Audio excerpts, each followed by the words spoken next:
Hello दोस्तों, नमस्कार। Nikhil stock academy में एक बार फिर से आपका स्वागत है। दोस्तों, आज एक रिन्यूएबल एनर्जी से रिलेटेड एक बिजनेस मॉडल के बारे में डिस्कस करेंगे।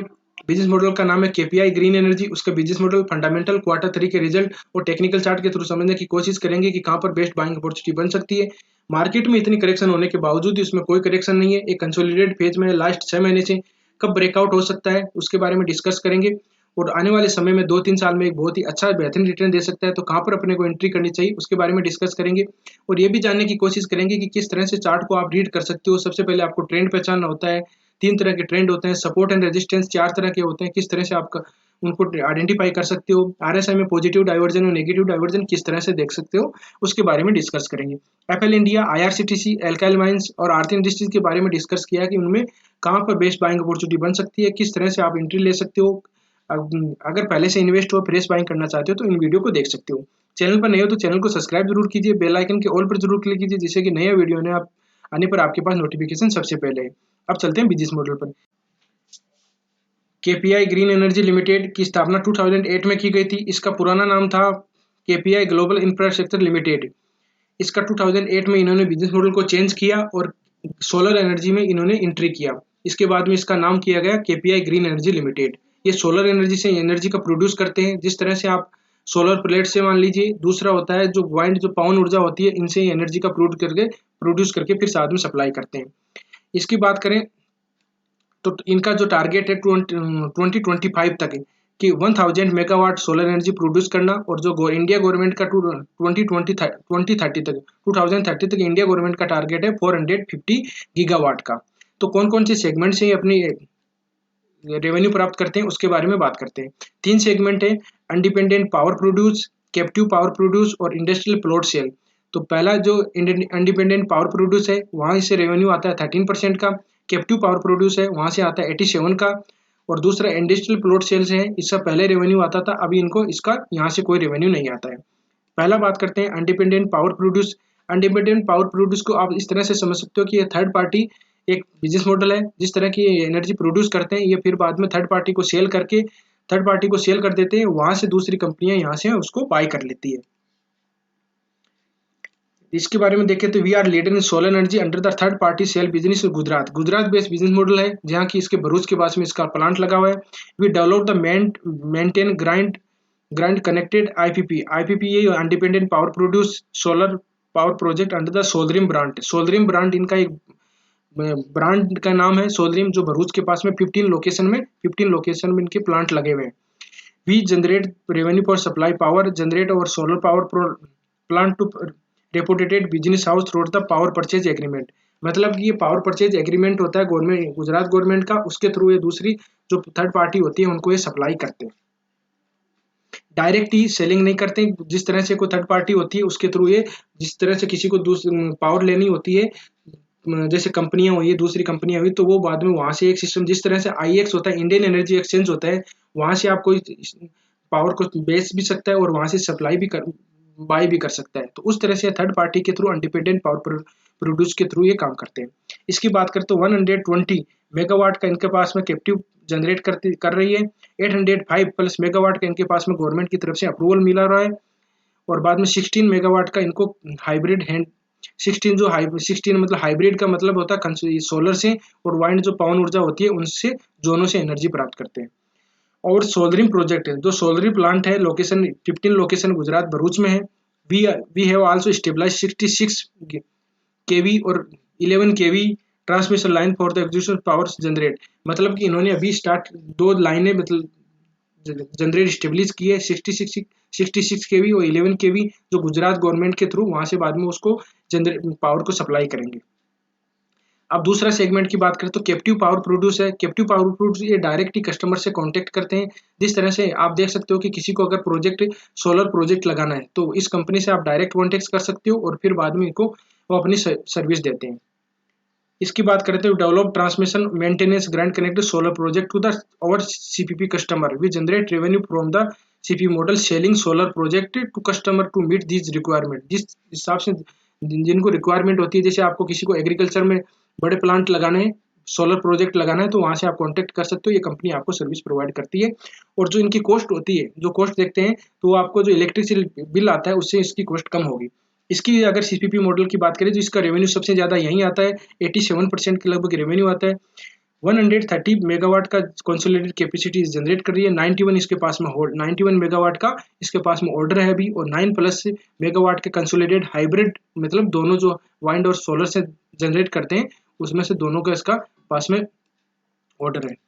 आप इसमें देख सकते हो कि we strive to provide a solution, जो मतलब इस तरह से सब सकते हो। बाद में अगर कोई दिक्कत हो जाती है तो ये सर्विस भी प्रोवाइड कर होती है। जिस तरह से अगर आप घर में कोई सोलर प्रोजेक्ट लगाना चाहते हो, घर पे जो रूप गवर्नमेंट का चल रहा है उसमें भी आप ये इसे कॉन्टेक्ट कर सकते हो, और फिर बाद में ये आपको सर्विस प्रोवाइड करवा देंगे। जितना आपको रिक्वायरमेंट होगी उस हिसाब से ये कर देंगे। अब बात करते हैं थर्ड करते हैं इंडस्ट्रियल प्लॉट सेल की। इंडस्ट्रियल प्लॉट सेल होता है जैसे अपनी ये प्रॉपर्टी है, प्रॉपर्टी को ये सेल कर देते हैं। सेल करके सेल के हिसाब से इसको अब वहाँ से पैसे आ जाते हैं। पैसे आने के बाद में वो अपने प्रोजेक्ट को और बढ़ा सकते हैं, और वहाँ से सेल करने के बाद उस प्रॉपर्टी पर ही वो ये क्या करते हैं, वहाँ पर सोलर प्रोजेक्ट लगा लेते हैं, और जो जिस पार्टी को बेचते हैं उस पार्टी से ये एग्रीमेंट कर लेते हैं रेंट पे। ये देख सकते हैं KPI sale land parcel to third party को सेल कर देते हैं, take back on to lease of 25 years के लिए लीज पर ले लेते हैं, और लीज एग्रीमेंट के थ्रू, और बाद में उसको रेंट दे देते हैं। ये इनका स्टार्टिंग में इन्होंने स्टार्ट किया था। Company had stabilise initially power plant 5 megawatt के लिए किया था। अभी इसके रिक्वायरमेंट फुलफिल होने के बाद में इस सेगमेंट से कोई भी रेवेन्यू नहीं आता है। ये दोस्तों एक स्मॉल कैप कंपनी है। ये एक स्मॉल कैप कंपनी है जो आने वाले समय में बहुत ही बेहतरीन रिटर्न दे सकती है। अब इसकी मार्केट के फंडामेंटल की बात करते हैं। मार्केट कैप 1557 करोड़ का है। करंट प्राइस की बात करें तो 431 है, और लो इसका हाई गया है 510 का, लो गया 192 का। स्टॉक भी है, आप देख सकते हो कि हाई के पास थोड़ा सी कम है, लेकिन आप चार्ट में देखेंगे कि किस तरह से इसमें कंसोलिडेट हो रहा है। स्टॉक भी है 19 का, आरओसी इसका 20% है, आरओ इसका 33% है, फेस वैल्यू इसकी दोस्तों 10 है। अगर आने वाले समय में अगर स्प्लिट होता है तो बहुत ही अच्छा आपको रिटर्न ये मतलब कि इसमें मिल सकता है। अब बात करते हैं quarterly result. Quarterly result 3 quarterly result की बात करेंगे, सेल की, एक्सपेंडिचर, नेट प्रॉफिट की, और बाद में ईपीएस के बारे में। 3 क्वार्टरली जून, सितंबर और दिसंबर का जो क्वार्टरली रिजल्ट आया उसके बारे में भी। सेल हुई इसकी जून की 116, बाद में सितंबर 136, और दिसंबर की बात है 140। अब बात करते हैं एक्सपेंडिचर की। एक्सपेंडिचर देखिए 78 करोड़ का है, 91 है और 92 है। नेट प्रॉफिट की बात करें 23 है, 19 है, 28 है। तो इसमें कोई ज़्यादा डिफरेंस नहीं देगा। अगर जिस तरह से प्राइस में कंसोलिडेट है उस तरह से ही इनके क्वार्टरली रिजल्ट है उनमें भी एक कंसोलिडेट दिखाई दे। ईपीएस की बात करते हैं, अर्निंग पर शेयर है, उसकी बात करें तो 23 है, 19 है और बाद में 28 है। अब बात करते हैं वाई टू वाई बेस देख लें। Net profit Y to Y 20, 21, 22 की बात करते हैं, 6, 15 और 45। तो इसमें कोई दिक्कत वाली बात नहीं है दोस्तों। अगर इसकी बात करें तो 3 साल पहले जिन्होंने इन्वेस्ट किया था उनको देखिए रिटर्न कितना मिल रहा है, 228% का रिटर्न मिल रहा है। 1 साल पहले इन्वेस्ट किया उनको 90% का रिटर्न मिल रहा है। तो बहुत ही इतनी मार्केट में करेक्शन होने के बावजूद ही इसमें बहुत ही शानदार रिटर्न दिया है दोस्तों। बैलेंस शीट की बात करें तो शेयर कैपिटल है 18 का, रिजर्व का 175 करोड़ है, और इसके बोरोइंग कर्जा है 449 करोड़ का है।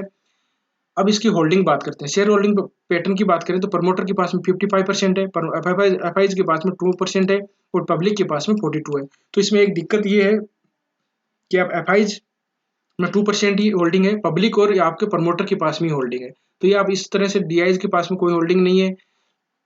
एक अच्छी है कि प्रमोटर अपनी होल्डिंग बढ़ा रहे हैं। तो प्रमोटर होल्डिंग क्यों बढ़ा रहे हैं, आप देख सकते हो कि प्रमोटर को जिनको इनको अपने बिजनेस मॉडल के बारे में पता रहता है कि किस तरह से इनका आगे ग्रोथ करने वाला है। अब बात करते हैं टेक्निकल चार्ट की। टेक्निकल चार्ट की बात करें तो सबसे पहले अपने को ट्रेंड पहचान होता है। ट्रेंड पहचानने के लिए 3 तरह के ट्रेंड होते हैं। अब ट्रेंड के लिए लेफ्ट कोने से लेकर राइट की तरफ आप अगर लाइन ड्रॉ करते हो तो अब ट्रेंड होता है। लेफ्ट कोने से लेकर लेफ्ट ऊपर कोने से लेके और नीचे की तरफ करते हो तो इसको अपन बोलते हैं डाउन ट्रेंड।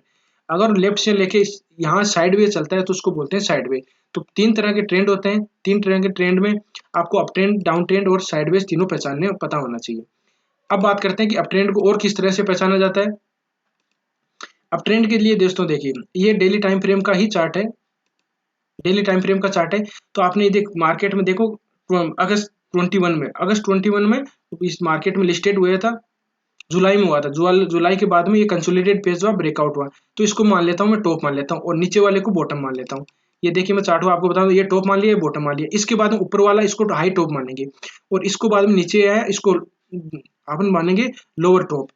तो higher top higher bottom, sorry इसको बोलेंगे टॉप और इसको बोलेंगे बॉटम। तो इसको हायर टॉप, ये हो गया हायर बॉटम। इसके बाद में हायर टॉप हायर बॉटम बनते जा रहे हैं। देखिए top higher top higher top higher top higher bottom higher bottom higher bottom बनने के बाद में एक भी इसने मतलब कि अपने लोअर को तोड़ा नहीं है, ब्रेक डाउन नहीं किया, ब्रेक डाउन नहीं किया, तो मतलब कंसोलिडेटेड फेज में अभी तक इसमें कोई करेक्शन ज्यादा नहीं आई। एक अब जो बोलते हैं अब ट्रेंड में स्टॉक है, डाउन ट्रेंड का कोई ये नहीं है। ये जुलाई 22 के बाद में एक 6-7 महीने से कंसोलिडेटेड फेज के अंदर है। तो अभी तक इसमें कोई अपने ट्रेंड को ब्रेकआउट कब होगा, ये ब्रेकआउट होगा तब अपन इसमें बाइंग अपॉर्चुनिटी देखेंगे। अभी ये कंसोलिडेट 1 महीने 2 महीने या कितना भी रह सकता है, उसके बारे में अपन डिसाइड नहीं कर सकते। अब बात करते हैं कि जैसे trend reversing candlestick pattern होता है उसको किस तरह से पहचाना जाता है। यहाँ देखिए trend reversing candlestick pattern जैसे morning star formation, evening star formation, आप ऊपर की तरफ होता है तो evening star formation, shooting star formation, hammer बनता है, किस तरह से बनता है उसके बारे में देखिए। यहाँ पर इसको ये कंसोलिडेटेड फेज था, कंसोलिडेटेड फेज के बाद में यहाँ कौन सी कैंडल स्टिक पैटर्न बनी है, बुलिश इनकल्पिंग कैंडल बनी है, बुलिश इनकल्पिंग कैंडल, ये शूटिंग स्टार कैंडल बनी है। यहाँ पर देखिए हैम्बर बना है, हैम्बर बनने के बाद ऊपर की तरफ गया। और यहाँ अगर कोई आपको चार्ट में नहीं दिखाई दे तो आप उसको एक काम कर सकते हो कि बड़े टाइम फ्रेम में भी देख सकते हो। बड़े टाइम फ्रेम में इसमें कुछ नहीं दिखाई दे रहा अभी, तो कैंडल स्टिक पैटर्न ये देख लिया, इसको बुलिश इनगल्फिंग कैंडल बनेंगे, इसको भी बुलिश इनगल्फिंग कैंडल में, बुलिश इनगल्फिंग कैंडल इस चार्ट में ज्यादा बन रही है। अब बात करते हैं कि दोस्तों एक पैटर्न बन रहा है शानदार ही, इसमें ज्यादा आपको ज्यादा देखने की जरूरत नहीं है। देखो एक पैटर्न बन रहा है, उस पैटर्न को अगर ब्रेकआउट करता है तो इसमें बाइंग अपॉर्चुनिटी की जा सकती है, नहीं तो तब तक इसे एक रेंज बाउंड एरिया में ही रहेगा दोस्तों। ये देखिए इसको आप ट्रायंगल पैटर्न भी बोल सकते हो, ट्रायंगल पैटर्न भी बोल सकते हो। ये दो ट्रेंड, ऊपर की ट्रेड लाइन है उसको बार बार रेजिस्टेंस ले रहा है, नीचे की ट्रेड लाइन है उसको बार बार सपोर्ट ले रहा है। अगर इस ट्रेड लाइन को ऊपर की तरफ ब्रेकआउट करता है या नीचे की तरफ इसको अभी बाइंग अपॉर्चुनिटी कर लिया तो नीचे भी आ सकता है, नीचे आ गया तब अपने को बाइंग अपॉर्चुनिटी ज्यादा दिक्कत हो जाएगी। या तो इसको नीचे आने दीजिए, ब्रेकआउट करता है ब्रेक डाउन करता है तो इसमें बाद में अपन मेजर सपोर्ट देखेंगे कि कहाँ पर ये आ सकता है। लेकिन अगर ब्रेकआउट करता है तो फिर बाद में अच्छा है आपको मूवमेंट दिखाई देगा। तो प्राइस के लगभग मान लीजिए 500 का अगर ब्रेकआउट करता है तो इसमें आपको अच्छा मूवमेंट दिखाई देगा, उससे पहले ये मूवमेंट आपको नहीं दिखाई देगा। एक कंसोलिडेटेड पेज में 6 महीने से रह 1-2 महीने और रह सकता है। तो बाइंग अपॉर्चुनिटी मार्केट में इतनी करेक्शन होने के बावजूद इसमें कोई करेक्शन नहीं है, तो आप देख सकते हो कि कितना स्ट्रॉन्ग स्टॉक है और आने वाले समय में अच्छा रिटर्न तभी देगा जब इस ट्रायंगल पैटर्न को ब्रेकआउट करेगा। अब देख लेते हैं फिबोनाची रिट्रेसमेंट होता है। देखिए आरएसआई में डाइवर्जन दिख रहे हैं, आरएसआई का डाइवर्जन की बात कर लेते हैं अपन।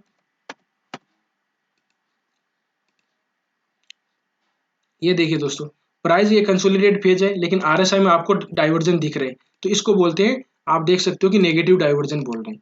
लेकिन प्राइस में कोई मतलब का कंसोलिडेट फेज है, ये देखिए कंसोलिडेट फेज है लेकिन प्राइस का जो आरएसआई का डाइवर्जन है वो नीचे की तरफ आ रहा है, तो इसको नेगेटिव डाइवर्जन बोलेंगे। जब तक कोई प्राइस में अपने कन्फर्मेशन नहीं होता तब तक अपन इसमें बाइंग अपॉर्चुनिटी नहीं देखेंगे। 6 महीने रहा, 2 महीने और भी रह सकता है, तो उसके बारे में अपन डिसाइड नहीं कर सकते। अब बात करते हैं फिबोनाची रिट्रेसमेंट। फिबोनाची रिट्रेसमेंट में कितनी परसेंट के लगभग तक ये कंसोलिडेट कर रहा है उसके बारे में आप डिसाइड कर सकते हो। ये देखिए मैं इसको डिलीट कर देता हूँ। ये देखिए यहाँ पर इसको कंसोलिडेट कर रहा है, यहाँ पर बार बार सपोर्ट कहाँ ले रहा है, 23% के लगभग सपोर्ट ले रहा है, तो नीचे आएगा तो 38% तक सपोर्ट के पास में आ सकता है। अभी बाइंग अपॉर्चुनिटी कर लिया तो नीचे भी आ सकता है, तो फिर बाद में ज्यादा दिक्कत हो सकती है। इसलिए अपन या तो ब्रेकआउट के समय करेंगे, एक दूसरा होता है ब्रेकआउट के बाद में कैंडल को सस्टेन करना चाहिए, इंट्राडे में जाके वापस आ जाता है तो ब्रेकआउट फेल हो जाता है, उस चीज का भी ध्यान रखें। तो इस तरह से आप स्टॉक में रणनीति बना सकते हो। मेरे हिसाब से अभी तक वेट करना चाहिए, चार्ट को वॉच लिस्ट में रखना चाहिए, फिर बाद में अगर अच्छी बाइंग इसमें कोई ब्रेकआउट होगा तब इसमें बाइंग अपॉर्चुनिटी कर सकती है। मार्केट में इतनी करेक्शन होने के बावजूद इसमें कोई भी करेक्शन नहीं है, तो आप समझ सकते हो कि इसमें कितना अच्छा स्ट्रॉन्ग है और आने वाले समय में एक बेहतरीन रिटर्न दे सकता है। बेशर्त यही है कि इसको कंसोलिडेट फेज को पूरा करना चाहिए और ब्रेकआउट होने पर अपने बाइंग अपॉर्चुनिटी कर सकते हैं। नीचे अगर यहाँ पर मिले 50% के रिट्रेसमेंट पर बाई चांस आ भी जाता है, कोई ज्यादा करेक्शन हो गई ज्यादा पर इसको, तो 300 के लगभग आ जाता है, तो बहुत ही बेस्ट बाइंग अपॉर्चुनिटी होगी। तो दोस्तों इस तरह से स्टॉक में रणनीति बना सकते हो। किसी स्टॉक के बारे में एनालिसिस चाहते हो तो आप कमेंट में जरूर बताइए, और वीडियो अच्छा लगा हो तो लाइक कर सकते हो, दोस्तों के साथ शेयर कर सकते हो। और जी मैंने अभी तक चैनल को सब्सक्राइब नहीं किया वो चैनल को सब्सक्राइब जरूर कीजिए। वीडियो देखने के लिए बहुत बहुत धन्यवाद। मिलते हैं नेक्स्ट वीडियो में, तब तक के लिए दोस्तों बाय बाय।